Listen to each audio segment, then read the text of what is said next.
Amén. El arca del testimonio. En Mateo, no tienes que ir ahí, pero sabes tú la historia que en Mateo 27 encontramos a Jesús colgando en la cruz.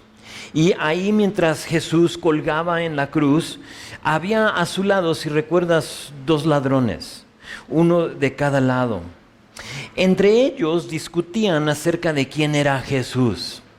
Y no solo ellos, sino que también ahí en esa escena había gente que pasaba y si recuerdas lo veía y lo insultaba, insultaban a Jesús en lo que lo veían colgando en la cruz. Otros, dice la palabra, que le meneaban la cabeza para burlarse de él. Era una manera que te podías burlar de una persona.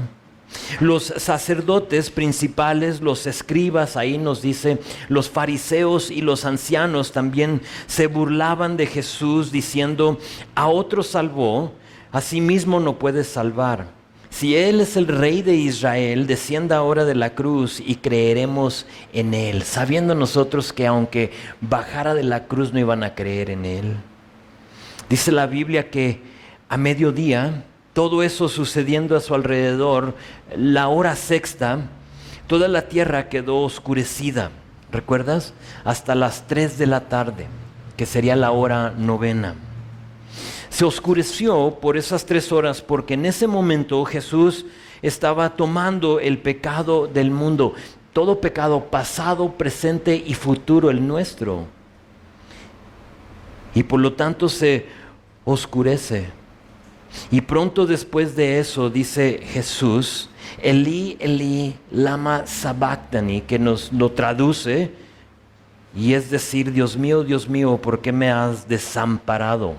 En lo que Él por primera vez experimentaba esa separación del Padre, en lo que Él tomaba nuestro pecado, siendo que Dios no puede estar con ese pecado, con esa oscuridad, había una separación, y por ese momento Jesús lo siente y le dice: ¿por qué me has desamparado? Los que lo escucharon, si recuerdas, pensaban que llamaba a Elías. ¿Está llamando a Elías o qué está diciendo? Está loco. Mientras que otros pensaron, ¿te acuerdas que tenía sed? Y por lo tanto empapan a una esponja con vinagre para dársela a Jesús, pero Jesús no estaba sediento, sino que ya estaba listo para entregar su vida. Y poquito después de eso, la Biblia registra que Jesús dice: consumado es. Y luego en ese momento entregó su espíritu.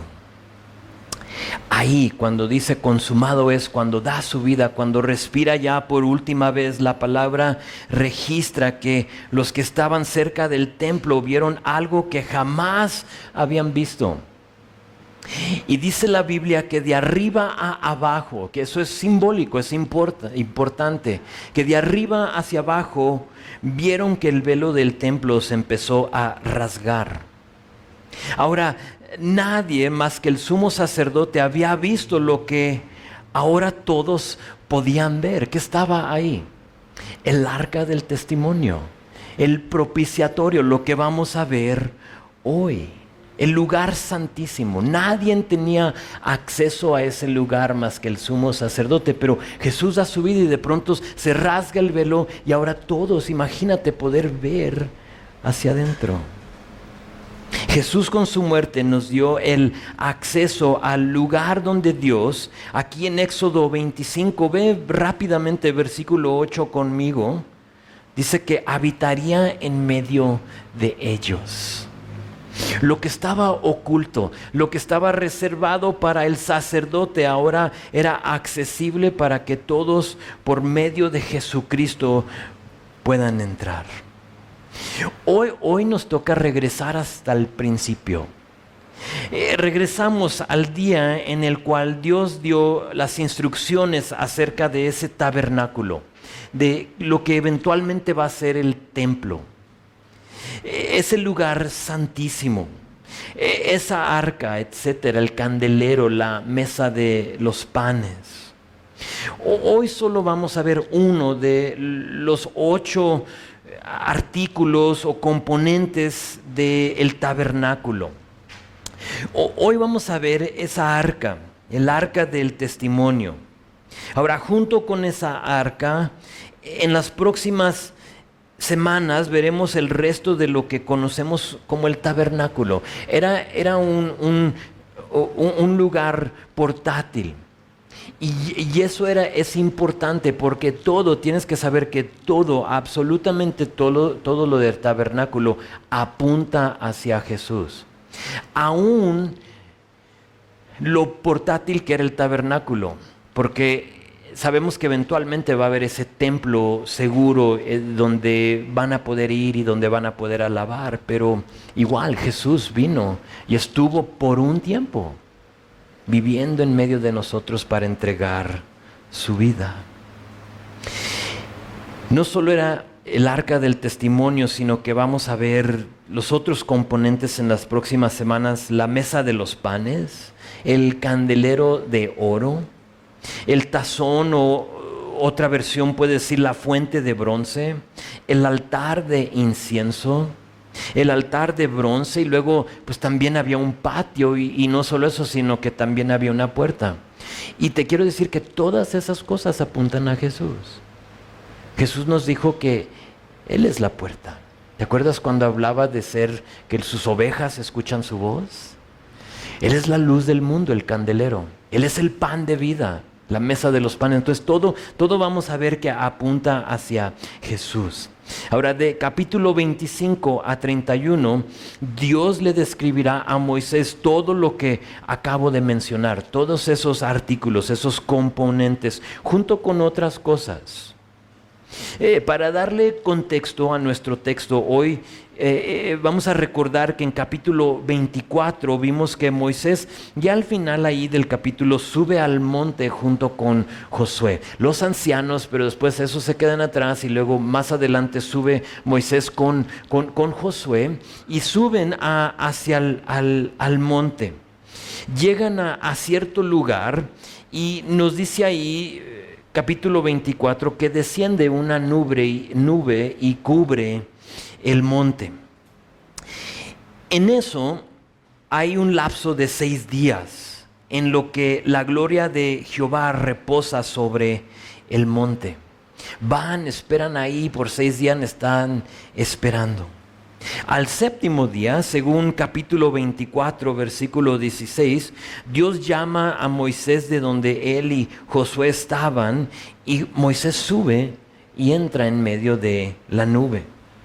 En ese momento, en lo que él sube, en medio de la nube, va a platicar con Dios y va a pasar 40 días y 40 noches con él.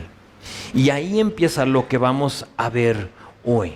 Entonces es la primera vez que Moisés sube al monte, y empieza con versículo 1 y dice esto. Vamos a leer hasta el versículo 7. Dice: Jehová habló a Moisés, entonces ya está con él, y dice: di a los hijos de Israel que tomen para mí ofrenda de todo varón que la diere de su voluntad de corazón.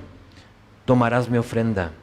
Esta es la ofrenda que tomaréis de ellos: oro, plata, cobre, azul, púrpura, carmesí, lino fino, pelos de cabras, pieles de carneros, teñidas de rojo, pieles de tejones, madera de acacia, aceite para el alumbrado, especias para el aceite de la unción y para el incienso aromático. Y versículo 7, piedras de ónice y piedras de engaste para el efod y para el pectoral. Esas van a ser partes de la vestidura del sumo sacerdote.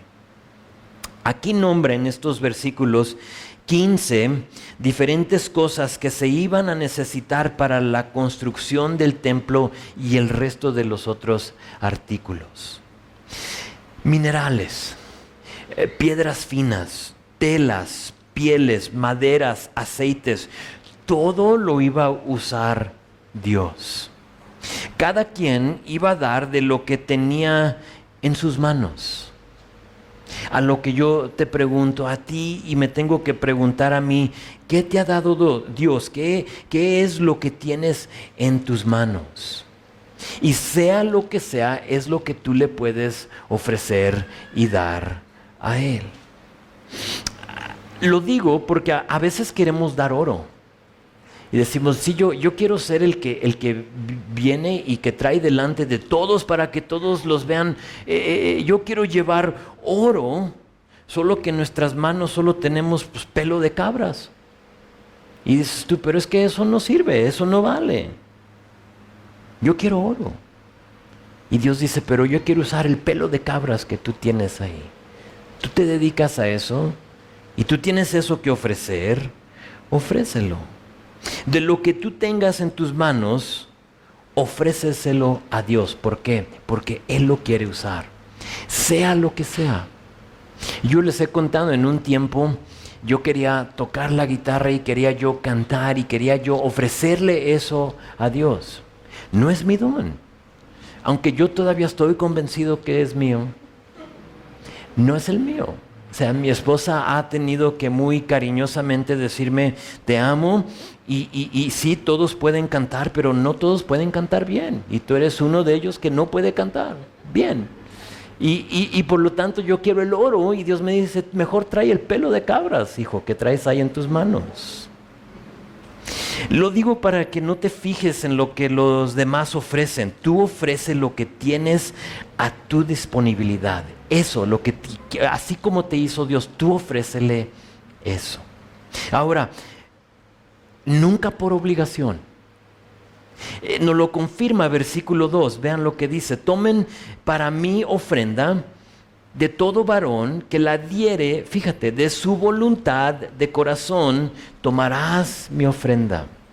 Estos artículos, estos bienes que se iban a recaudar de personas, unos se iban a dar voluntariamente. Es decir, cuando dice voluntariamente, es decir, que la persona que quiere darlo lo va a dar o que desea hacerlo. Es un deseo que nace en ti. Lo que lo hace voluntario es que lo das sin que alguien te impulse o te obligue. Ya si alguien te obliga, ya no es voluntario. Ya lo estás haciendo, lo estás dando porque alguien más te lo está pidiendo. Moisés no tenía la libertad de obligar a la gente, y si Moisés no tiene o tenía la oportunidad, mucho menos nosotros, de obligar a la gente. Pablo dirá en 2 de Corintios 9, versículo 7, lo estudiamos cuando vimos ese libro, dice, cada uno debe dar según lo que haya decidido en su corazón, no de mala gana ni por obligación, porque Dios ama al que da con alegría. Ahora, ¿cómo se da con alegría? Es la segunda parte que dice aquí, no era solo versículo 2, de los que dieran de su voluntad, y luego dice, de corazón. Y creo que ahí está la clave para dar alegremente. Esta palabra corazón, aquí en el hebreo, habla del hombre interior, de nuestra mente, de nuestra alma. O se puede decir, con comprensión de lo que hace. Eso es dar de corazón, cuando tú comprendes lo que estás haciendo. Habla de la persona que da resueltamente, consciente de lo que está haciendo. Entonces Dios buscaba y sigue buscando a personas que quieren formar parte de lo que Él está haciendo. Ahora, los israelitas lo van a hacer. Y para cuando lleguemos a capítulo 35-36, veremos que se va a recaudar tantas cosas, tanto oro, todo lo que le han pedido, que Moisés tiene que regresar. Los que están trabajando el material, los albañiles y lo demás, dicen, ya no sabemos qué hacer con tanto material, es demasiado. Y Moisés va a tener que regresar a la gente y decirles, ya no den, paren de dar. Creo que esa fue la última vez que un pastor o algún líder tuvo que decir, ya no den. O sea, ahora, tengo que ser muy honesto. Esta es una iglesia súper dadora. O sea, jamás nos ha faltado algo aquí. Al contrario, hemos tenido para poder orar. Dios ha bendecido, creo yo, que no lo hacemos por obligación, que no pasamos nada malo con las iglesias que pasan el tazón o el tambo o lo que tú quieras para recibir las ofrendas. Nada malo, no te lo prohíbe la palabra, pero yo desde el principio decidí que no íbamos a pedir dinero. Y vamos a dejar que Dios supla nuestras necesidades, y hasta ahorita Dios lo sigue haciendo. Buscaba personas que querían dar porque estaban conscientes de lo que hacían.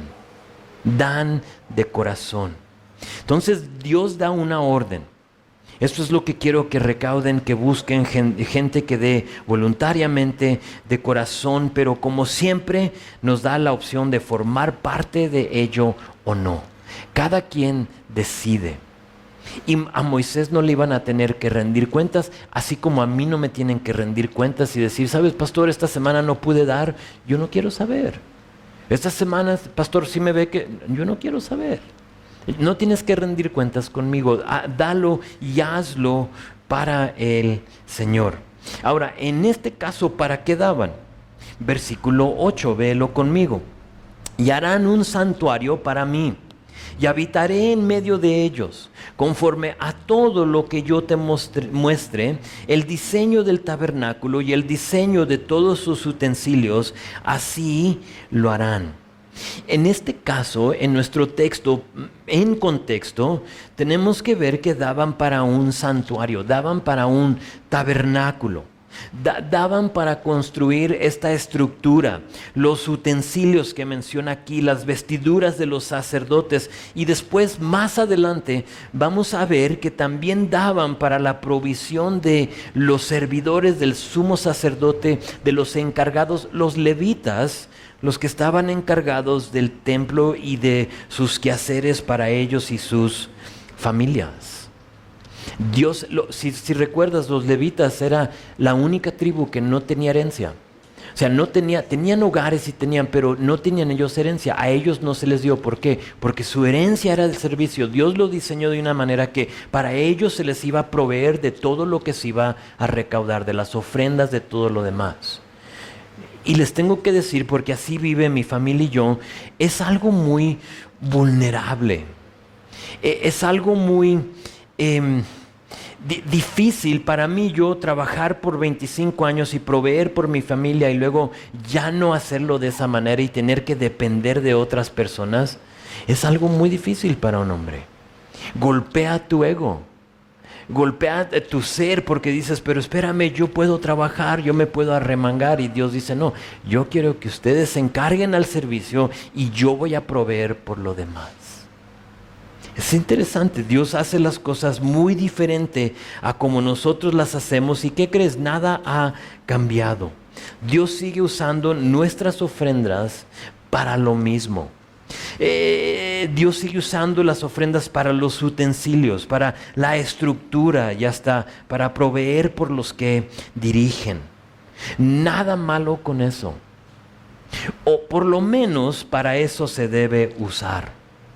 Entiendo y sé que ha habido personas y primordialmente pastores que se paran y se ponen delante del púlpito y ya no es para eso. Se usa para otras cosas y de eso pues pido perdón porque ese no fue la intención, ese no fue el uso para lo que se iba a recaudar. Aquí vemos que es para un santuario, para un tabernáculo. Ahora, antes de ver el primer artículo, aquí en capítulo 25, vean una frase clave en verso 8. Ya la mencioné al principio, pero nota que dice, y habitaré en medio de ellos. Esta es la primera vez desde el huerto del Edén, en Génesis capítulo 2, desde Génesis capítulo 2, que Dios va a habitar en medio de su gente.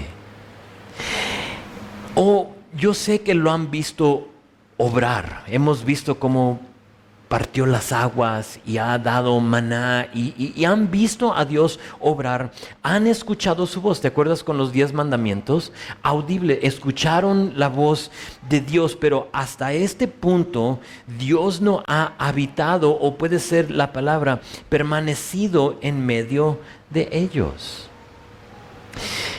Dios desea estar con ellos. Dios lo anhelaba, deseaba estar con su pueblo.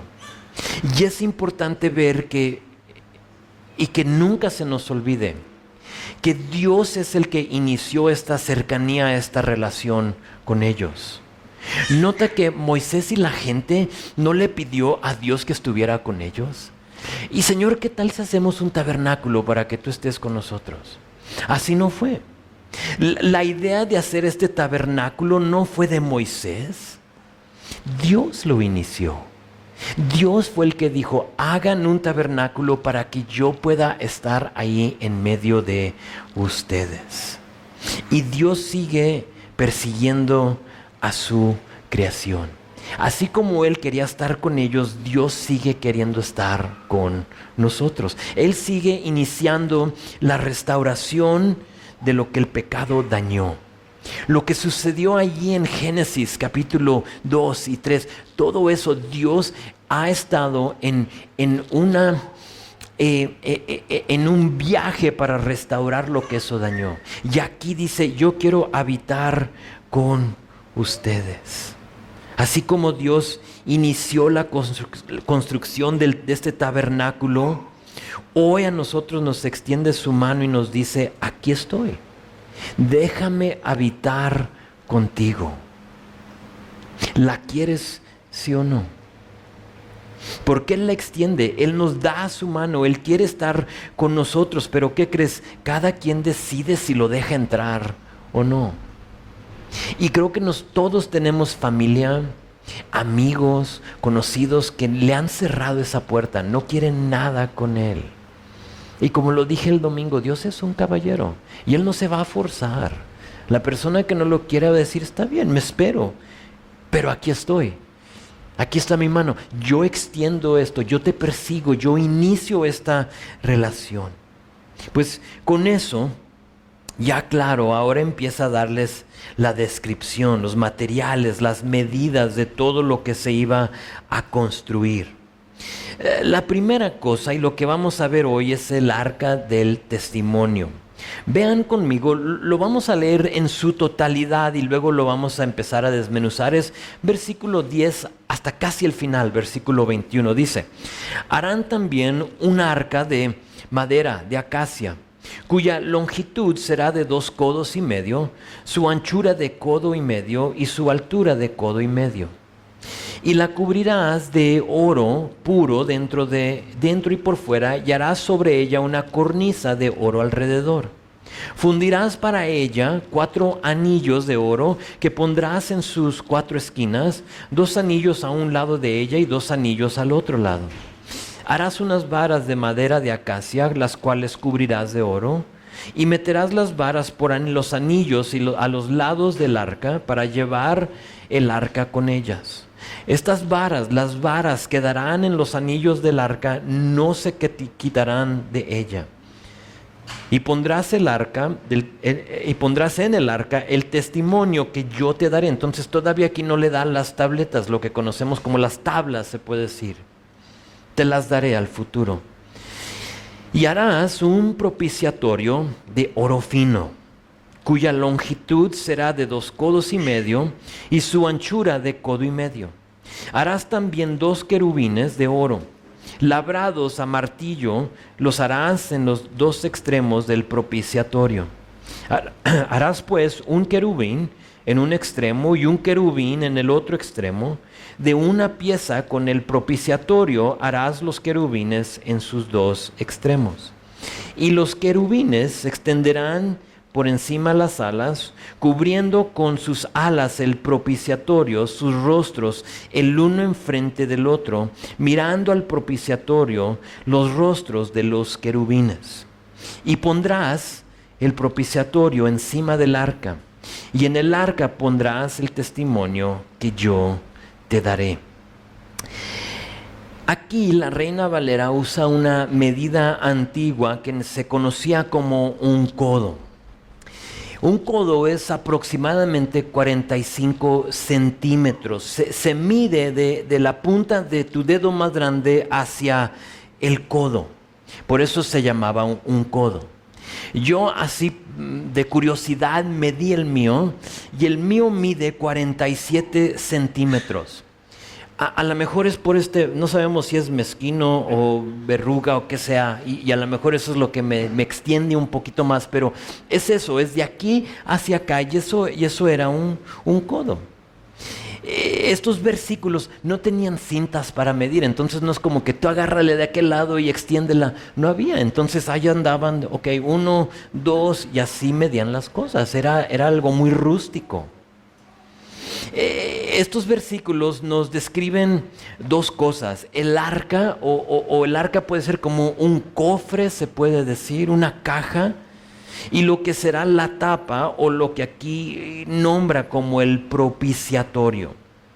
Ahora, el arca dice que iba a ser hecha primero de madera de acacia. Era una madera específica que Dios había escogido. Iba a medir aproximadamente 1 metro. Entonces, en tu mente, si tienes medidas y más o menos sabes, medía 1 metro de largo, 70 centímetros de ancho y 70 centímetros de alto. Entonces ahí te da más o menos la idea de esta caja. Después de construirla de madera, iba a ser cubierta de puro oro, por dentro y por fuera. Entonces te imaginas la cantidad de oro que tenían que recaudar. Ahora, fíjate, ¿de dónde tenían oro? ¿Te acuerdas cuando salieron de Egipto? Que Dios les dice, pídanle y quítenle y pídanle a los egipcios oro y todo lo demás. Es de ello. O sea, nada es nuestro. Ni el oro que ellos iban a dar era de ellos. Dios se lo había provisto y dicho, hey, ve quítaselos a los egipcios. Y ellos de buena onda se lo dieron. Y de ahí, imagínate la cantidad de oro que sacaron de Egipto. O sea, después veremos que el candelero va a ser de puro oro. Y nos va a decir que pesa 1 talento. Y se me olvida cuántos kilos. 75 kilos creo es 1 talento. Imagínate 75 kilos de puro oro. Más lo que se requiere aquí para cubrir este cofre, esta arca. Esta arca iba a tener 4 anillos de oro en la base. Estos anillos servirán para que le metan 2 varas que también iban a ser de madera de acacia, pero iban a ser también cubiertas estas varas de oro. Las varas serán para transportar esta caja. Esa era la idea. Nadie la iba a poder tocar. Cuando era tiempo de levantarla y llevarla a otro lugar, porque vamos a ver que van a empezar en un viaje a través del desierto, tenías tú que agarrarla de las arcas. O sea, 4 personas, 2 de cada lado, y vamos con ella. Esta iba a ser la única manera de transportarla. Más adelante, en 2 de Samuel, capítulo 6, versículo 7, nos da la historia de David queriendo trasladar el arca de un lado a otro, y en lo que la van cargando sobre de como, no sé, a mí me imagino como un remolque, no sé qué, de madera, iba cargado, iba jalado por unos animales. Vemos que ahí van junto con ella, y un hombre de nombre Usa va a tocar el arca, porque en lo que la llevan en este remolque se empieza a como que a caer el arca, y porque la iban cargando en una manera incorrecta y ya no se podía sostener ahí, este hombre se lanza para que no se caiga y la toca, y en ese momento Dios lo mata. Dice que Dios lo hirió por su irreverencia. O sea, él no sabía, él simplemente hacía lo que él pensaba era lo mejor. Nos está cayendo, vamos a rescatarla. Pero el problema no era ese, sino que no estaban obedeciendo en cómo Dios había dicho que deberían de cargar esta caja. Entonces nadie la va a poder tocar o cargar sin estas varas. Ahora, ya estando terminada la caja, iba a contener, aquí nos dice las tablas de la ley, pero más adelante vamos a ver que también en ella va a haber 2 más cosas. Va a haber un vaso o un frasco de maná y la vara de Aarón. ¿Recuerdas la vara de Aarón que retoñó? También esa va a estar, esas van a ser como las 3 cosas dentro de esta caja eventualmente. Ahora, sobre de esa caja irá la tapa. Sé que estoy usando unos términos muy básicos, arca dice aquí y propiciatorio, pero es una caja con una tapa, es lo que era. Aquí lo nombra esa tapa como un propiciatorio, versículo 17. Y esa palabra propiciatorio es literalmente el lugar de expiación. Eso es lo que significa propiciatorio. Tendrá medidas de 1 metro de largo, entonces obviamente suficiente para que pueda tapar la caja. Y tendrá la medida de 70 centímetros de ancho, pero nota que no nos da la altura. No tiene que ver mucho, pero a mí me viene a la mente, bueno, ¿y qué sería lo grueso de esta tapa? O sea, no sé, yo creo mínimo tiene que ser 2, 3 centímetros, no sé. Va a ser de puro oro. Esta sí vas a ver que no viene, no es de madera y luego cubierta de oro. Este va a ser un solo pedazo de oro, de 1 metro. Y qué padre sería encontrar esta arca, ¿no? Hay diferentes lugares que creen que la tienen. Algunos dicen que está en Etiopía, otros dicen que está en Jerusalén, debajo del templo. Hay muchas historias y depende cuál sitio de Google veas vas a ver, pero realmente nadie sabe dónde está.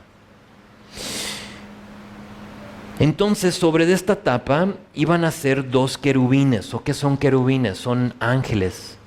Jen, no sé si ahí en Canva yo puse una imagen, pero se me olvidó poner en la compu. Si Jen la encuentra ahorita, la vemos, pero va a ver, por lo menos como pensamos, como se ve, ¿no? 2 querubines, ¿sí? Igual al propiciatorio, estos ángeles o estos querubines serán hechos de una sola pieza de oro. Entonces no van a ser de madera, puro oro, labrado, amartillado así de puro oro. Uno va a estar de este lado, el otro del otro lado. Sus rostros iban a estar como uno enfrente al otro y ambos iban a estar viendo hacia abajo, hacia el cofre, el propiciatorio o lo que viene siendo la tapa. Se pondrán los querubines sobre la tapa y la tapa sobre el arca. Ahora, ¿qué va a pasar ahí? ¿Por qué tanto detalle? Es mucho el detalle. Vamos a pasar hasta el capítulo 31 viendo los detalles de estos artículos. ¿Por qué tanto detalle para el Señor? Vean lo que iba a pasar ahí, versículo 22. Y de ahí me declararé a ti y hablaré contigo sobre el propiciatorio de entre los 2 querubines que están sobre el arca del testimonio. Todo lo que yo mandaré para los hijos de Israel. Entonces será de este propiciatorio o tapa, lo que mejor lo vas a recordar como, va a ser de este lugar que Dios va a proporcionar misericordia y perdón al ser humano. En lo que veremos más adelante, me voy a adelantar un poco, en lo que veremos que el sumo sacerdote va a entrar y va a rociar esta tapa, este propiciatorio con la sangre del sacrificio expiatorio. Sé que estoy usando unas palabras que a lo mejor no usamos cada día. Ahorita se las defino. Cada año, una vez al año, el sumo sacerdote entraba y lo que hacía es que tomaba sangre del sacrificio y salpicaba esa sangre del sacrificio para el perdón del pueblo. Y lo que sucedía es que ahí es donde Dios descendía y Dios aceptaba el sacrificio y perdonaba a todo el pueblo. Es Levítico capítulo 16 por si te interesa. Ese no, ese es el candelero, pero por ahí está un arca. Ese tampoco, ándale. Sería algo así. Hay un lugar en Jerusalén, se llama el Instituto del Templo. Son judíos celosos, es un grupo celoso, ortodoxo, que están esperando la construcción del tercer templo. Y no me quiero desviar, aunque me tengo que desviar poquito. Tiene que haber un tercer templo, porque en Apocalipsis nos habla que van a difamar un templo. Entonces, eventualmente va a haber un tercer templo, aunque ahorita no hay un templo en el monte. Está el Domo de la Roca, creo se llama, que es un lugar pagano, es un lugar musulmán.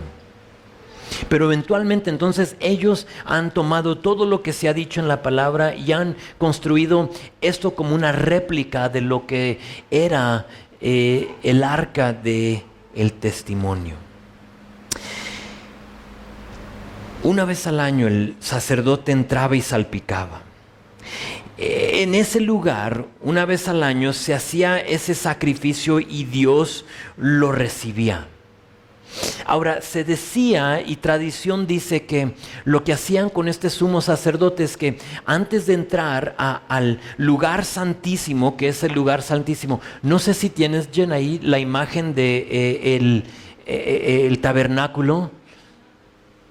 Por ahí vas a tener que modificar, pero bueno, lo hubiera hecho yo. Pero bueno, más o menos aquí vemos todo.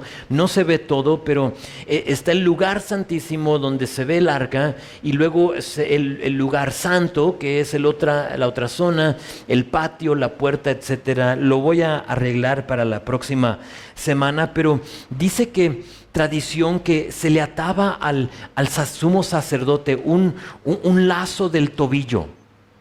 No es Biblia, ellos vamos lo que nos dicen los teólogos.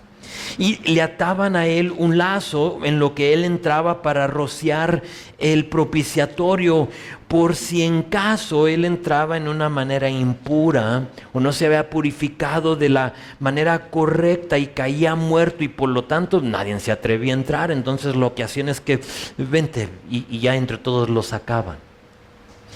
Eso se hacía. El propiciatorio que nos menciona aquí, esta tapa, es literalmente el lugar en donde la ira de Dios se apaciguaba, donde la ira de Dios se calmaba. La palabra propiciar, de donde viene propiciatorio, es eso, es alejar la ira. Eso es lo que significa esa palabra. Y a través de la sangre había perdón. Pero ¿qué crees? Perdón solo por un año. Solo por un año. El próximo año el sacerdote tenía que volver a entrar, se tenía que volver a purificar, le tenían que atar otra vez el lazo en el tobillo para él entrar a ver si esto funcionaba. Lo que merecía la gente por su pecado era apaciguada con la sangre que rociaba la tapa, este propiciatorio. No sé si te suena en lo que digo eso, que sangre apacigua lo que el pecado hace que merezcamos: ira, justicia. ¿Te suena como algo del Nuevo Testamento? A mí sí, inmediatamente cuando lo pensé, cuando empiezo a ver pecado, cuando empiezo a ver ira, cuando empiezo a pensar en sangre, cuando empiezo a pensar en perdón, me viene a la mente Jesús, lo que Él hizo por nosotros. Como creyentes nosotros del nuevo pacto, sabemos, 1 Corintios capítulo 11 dice que ya hay un nuevo pacto. ¿Recuerdas cuando tomamos la cena del Señor? Frecuentemente leo ese pasaje y decimos que ya ha escrito un nuevo pacto, pero este pacto ahora está escrito en sangre, ¿recuerdas? Pero esta sangre del Cordero de Dios.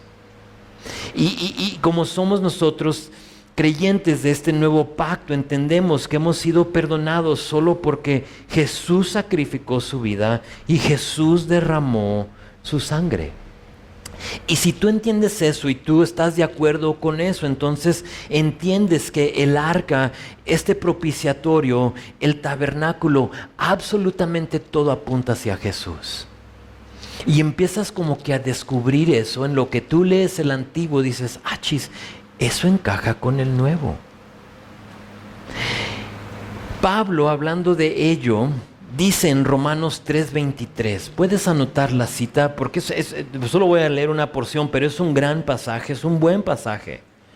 Pero en Romanos capítulo 3, Pablo dice en versículo 23, por cuanto todos pecaron y están destituidos de la gloria de Dios, un versículo muy familiar, siendo justificados gratuitamente por su gracia, mediante la redención que es en Cristo Jesús, a quien, fíjate, a quien Dios puso como propiciación. A quien Dios puso como propiciación por medio de la fe en su sangre, para manifestar su justicia a causa de haber pasado por alto en su paciencia los pecados pasados. Y eso es lo que sucedía en este tiempo. Lo que va a pasar es que va a rociar la sangre y Dios va a pasar por alto los pecados del pueblo, pero solo por un año. Ya vimos que la palabra propiciatorio aquí en Éxodo 25 significa el lugar de expiación, y aquí la palabra propiciación significa sacrificio expiatorio. Y cuando Dios dice que mandó Dios y puso a Jesús como propiciación por medio de la fe de su sangre, es que lo puso como un sacrificio expiatorio.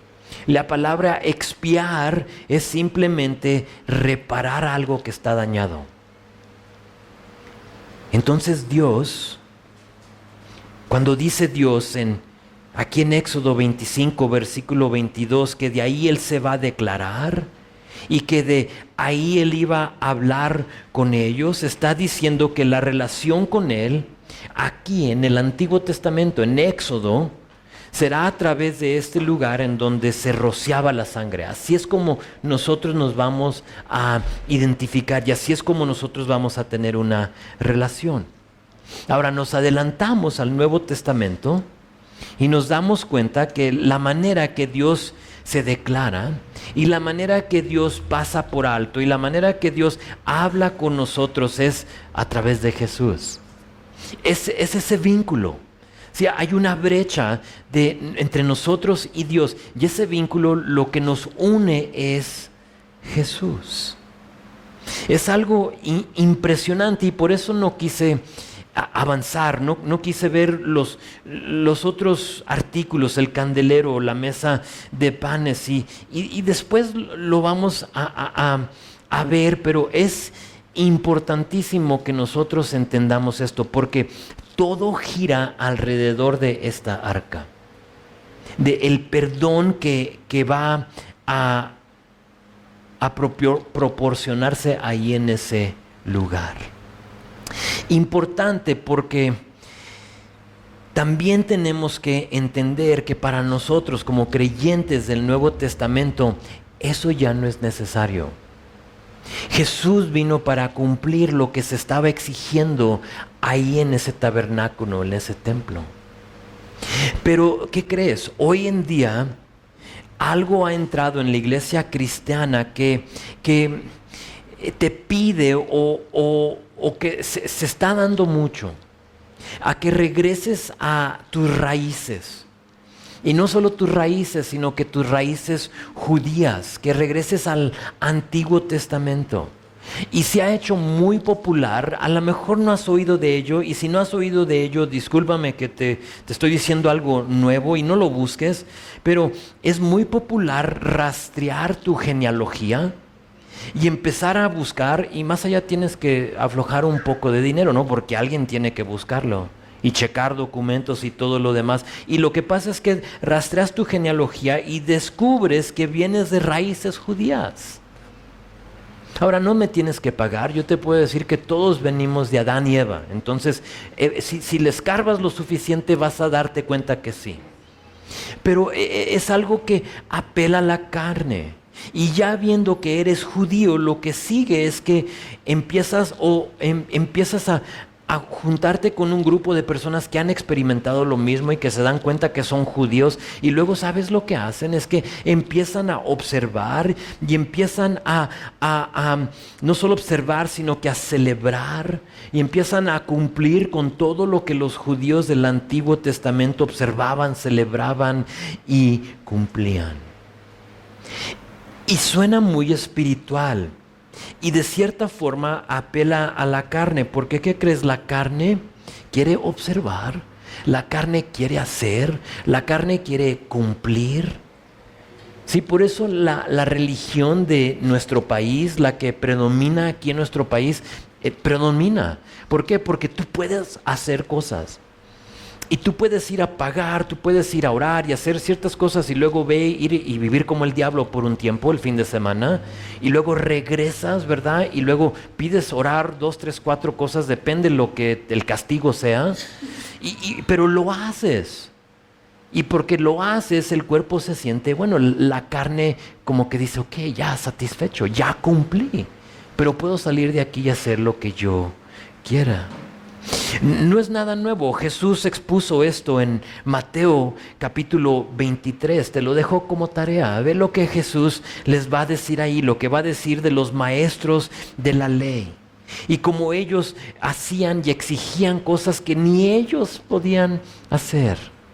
Y empiezan a exigir estas cosas. Y esto de observar, de cumplir, de hacer, haciendo que apela a la carne, aquí en Mateo 23 Jesús lo expone. Y dice, eso es chatarra, eso no es bueno, no lo hagas. Observa, dice, observa lo que les digan de la ley. ¿Por qué? Porque la ley es buena, la hemos visto. Si la ley nos dice que no matemos, es bueno que no matemos. O sea, la ley no nos restringe, pero ya cuando tomas la ley y le empiezas a agregar y te empiezas a tener que cumplir cosas que Dios no exige, lo que pasa es que es algo que no es solo no necesario, sino que a la misma vez para Cristo estás pisoteando su cruz. Cuando dices es que ya no es solo Cristo, sino que es hacer estas cosas, es literalmente pisar la cruz de Jesús. ¿Por qué? Porque Jesús vino para que ya no tengamos que hacer todo lo que se les exigía en el Antiguo Testamento. No funcionó. No fue el punto. El punto es que ellos vieran y se dirigieran al Mesías, a Jesús. Jesús vino para liberarnos de todo eso. Y si Jesús ya hizo eso, entonces ¿por qué vamos a regresar a ello? Solo sirve para menospreciar el sacrificio de Jesús. Y te animo a que te cuides de ser víctima de ese tipo de enseñanza. Nosotros tenemos amigos que en un tiempo con nosotros en la iglesia, y empezó con eso de rastrear su genealogía, y se dieron cuenta que eran judíos, y nuestro apellido es de esta tribu, y no me vas a creer, somos del tribu de Benjamín. Y empezó con eso, y luego empezó como que, ok, entonces somos judíos mesiánicos. Significa que, pues sí, judíos, pero de todos modos del Mesías, o sea, creyendo en Jesús. Y vimos esta espiral descendiente en las vidas de estas personas, en lo que, ok, ya eran judíos y ahora tenemos que buscar una iglesia mesiánica, porque ya ahora somos mesiánicos. Cristianos lo somos, pero mesiánicos. Y luego de pronto ya no era suficiente. Y hoy en día ya niegan totalmente a Jesús, al Nuevo Testamento. ¿Y sabes lo que son? Según ellos son judíos. Y se reúnen en una sinagoga y hacen todo lo que los judíos hacen. Y lo que en un tiempo la palabra los había liberado de, ahora ellos mismos se han puesto las cadenas y los grillos. Y ahora caminan con eso. Quiero concluir con esto. Aquí en la descripción del tabernáculo, Dios empieza con lo más importante, con el arca del testimonio. Serían pocos los que entrarían a ver y experimentar la gloria de Dios, solo los sumos sacerdotes. y eran pocos, entonces cumplían con su tiempo y luego seguía otro sumo sacerdote, pero ellos eran los únicos que iban a poder entrar al lugar santísimo, que no se ve muy bien aquí, pero que por ahí más o menos ves que dice que está un velo, y solo ellos podían entrar a ese lugar. Me imagino que todos, porque somos personas muy curiosas, tenían esa curiosidad de asomarse y ver dentro del lugar santísimo. Si yo viviera en ese tiempo, creo que yo ya me hubiera como metido de una manera u otra. Creo que Dani estuviera ahí conmigo, porque él me ha dicho cómo se ha metido al hospital general, así sin que, ya ves que no te permiten entrar y solo los horarios. Dani ha buscado la manera de entrar. Entonces, si necesitas entrar, él te puede ayudar. Y ahí estuviéramos Dani y yo viendo, pero creo que no seríamos los únicos. ¿Y qué crees? Todas estas personas iban a vivir toda su vida sin saber lo que estaba ahí adentro. Y le doy gracias a Dios que Jesús rasgó el velo. Ahora, para rasgar el velo le costó su vida y tuvo que derramar su sangre. Pero ahora, para todo aquel que tiene la curiosidad, ahora puede acercarse, puede asomarse y puede ver el sacrificio de Jesús. Ese es el Evangelio. Ya no tenemos que dar la vuelta y buscar la manera de entrar incógnito. Ya ahora sí tú puedes entrar las buenas nuevas. Ya no tenemos que vivir con esa curiosidad. Ahora sí todos pueden entrar, todos pueden ver, todos pueden recibir perdón. Hebreos capítulo 9 dice lo siguiente, te lo voy a leer, solo ni tienes que ir ahí, solo quiero que lo escuches. Dice, ahora bien, aún el primer pacto tenía ordenanzas de culto y un santuario terrenal, lo que estamos leyendo de aquí, un santuario terrenal, porque el tabernáculo estaba dispuesto así. En la primera parte llamado el lugar santo estaba el candelabro, la mesa y los panes de la propiciación. Tras el segundo velo estaba la parte del tabernáculo llamado el lugar santísimo, el cual tenía un incensario de oro y el arca del pacto cubierta de oro por todas partes, en la que estaba una urna de oro que contenía el maná, la vara de Aarón que reverdeció y las tablas del pacto. Y sobre ella los querubines de gloria que cubrían el propiciatorio, de las cuales cosas no se puede hablar en detalle. Y así, dispuestas estas cosas, en la primera parte del tabernáculo entran los sacerdotes continuamente para cumplir los oficios del culto en el lugar santo.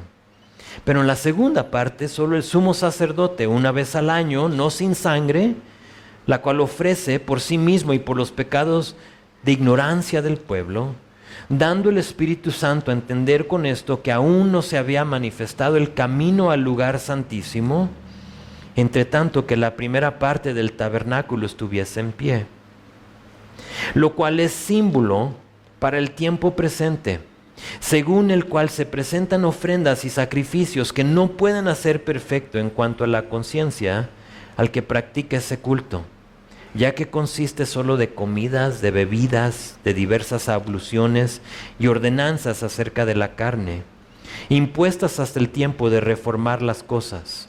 Nada eso te limpia, no hay nada que tú puedes hacer. Pero, versículo 11, cuando ves la palabra pero en la Biblia, puede ser algo bueno o puede ser algo malo. En este caso es algo bueno. Versículo 11 de capítulo 9 de Hebreos dice esto: pero estando ya presente Cristo, sumo sacerdote de los bienes venideros, por el más amplio y más perfecto tabernáculo, no hecho de manos, es decir, no de esta creación, y no por sangre de machos cabríos ni de becerros, sino por su propia sangre, entró una vez para siempre en el lugar santísimo, habiendo obtenido eterna redención. Porque si la sangre de los toros y de los machos cabríos y las cenizas de la becerra, rociadas a los inmundos, santifican para la purificación de la carne, cuanto más la sangre de Cristo, el cual mediante de su Espíritu, del Espíritu eterno, se ofreció a sí mismo sin mancha a Dios, y Él limpiará vuestras conciencias de obras muertas para que sirváis al Dios vivo. Jesús, nuestro tabernáculo, nuestro Redentor, no hecho de manos, el que roció su sangre sobre la tapa de esa arca una vez y para siempre. Amén. Te animo a que leas el resto de Hebreos capítulo 9. Creo que después de lo que te leí restan 15 versículos, pero sigue hablando de Jesús y cómo Él es nuestra propiciación.